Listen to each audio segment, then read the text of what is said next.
அனைவருக்கும் வணக்கம்.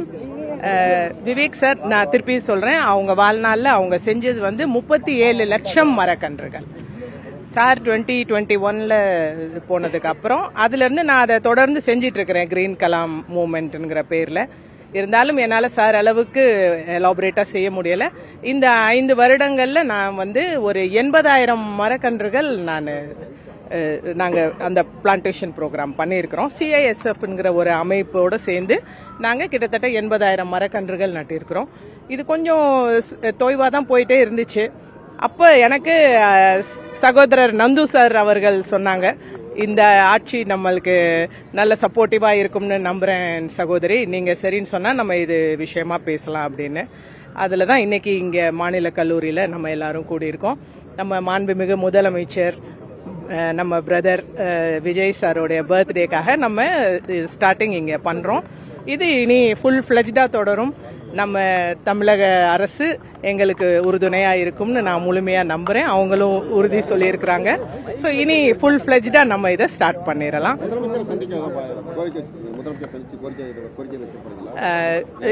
இப்ப அது பண்ணல, அவங்க எல்லாம் மற்ற வேலைகள்ல ரொம்ப பிஸியா இருக்கிறாங்க. கொஞ்சம் போய் நம்ம செய்யலாம். நம்ம இன்னைக்கு மாண்புமிகு அமைச்சர் அவர்களை சந்திச்சேன். அவங்க எனக்கு உறுதி சொல்லியிருக்கிறாங்க, நீங்க செய்யற இந்த இனிஷியேட்டிவ்ல எல்லா சப்போர்ட்டும் நாங்க கொடுக்கறோம் அப்படின்னு சொல்லியிருக்கிறாங்க. ஸோ இதை தொடர்ந்து இனி செய்ய போறோம். நம்ம ரொம்ப ரொம்ப ரொம்ப சிறப்பா இருக்குது, ரொம்ப அழகா இருக்குது, அதனால நல்லா இருக்குது. நேற்று கூட ஷோபா அம்மா கிட்ட நான் பேசினேன். அம்மா இந்த மாதிரி நாளைக்கு நான் போய் மாநில கல்லூரியில் இந்த நிகழ்ச்சி இருக்குமான்னாங்க. வாழ்த்துக்கள்மா, ரொம்ப நல்லபடியா பண்ணுங்க அப்படின்னு சொல்லியிருக்கிறாங்க. ஸோ அவங்க ஆசீர்வாதமும் நம்ம எல்லாருக்கும் இருக்கு. தொடர்ந்து இதை நம்ம இனி முழு முனைப்போட செய்ய ஆரம்பிக்கலாம். உங்க எல்லாருடைய ஒத்துழைப்பும் எனக்கு வேணும். அதாவது கலாம் ஐயா சொன்னது விவேக் சார் கிட்ட, சார் இந்த வெப்பத்தை நீங்க குறைக்கணும்னா குறைஞ்சது 1 கோடி மரங்கள் இனி வளர்ந்து வரணும் அப்படின்னு.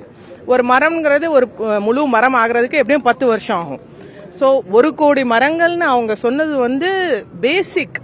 கண்டிப்பா 1 கோடி மரங்கள் வந்தாதான் தமிழ்நாட்டுடைய இந்த வெப்பத்தை கொஞ்சம் குறைக்க முடியும்னு சொல்லியிருக்கிறாங்க. இந்த இலக்கை நம்ம அப்படி அடைஞ்சிட்டோம்னா, ஐயாவுடைய ஆசீர்வாதத்துல நம்ம இந்த இலக்கை அடைஞ்சிட்டோம்னா மேலும் மேலும் நம்ம இன்னும் போய்கிட்டே இருக்கலாம். நம்ம இன்னும் நிறைய மரங்கள் வந்தாதான் நம்மளுக்கு இந்த வெப்பத்தை கொஞ்சம் குறைக்க முடியும். அதை தவிர வேற வழியே இல்லை. அதனால நம்ம இதை கண்டிப்பா செஞ்சுதான் ஆகணும். எல்லாரும் ஒத்துழைங்க, எல்லாருமே அவங்களால முடிஞ்சதை செய்யுங்க.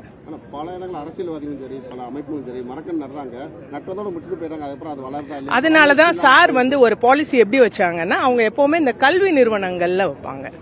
ஸோ அது ஒரு கேட்டட் இது மாதிரி ஆயிடுது. அதுக்குள்ள வைக்கும் போது கண்டிப்பா அவங்க தண்ணி ஊற்றி அதை வளர்த்து கொண்டு வந்துருவாங்க. போன வருஷம்லாம் நான் சில மருத்துவ கல்லூரிகளில் வச்சேன். அவங்க அந்த கல்லூரியில் உள்ள நிர்வாகத்தில் என்ன சொன்னாங்கன்னா, குழந்தைகளுக்கு நாங்கள் இதை ஒரு ப்ராஜெக்டாவே கொடுத்துருக்குறோம்.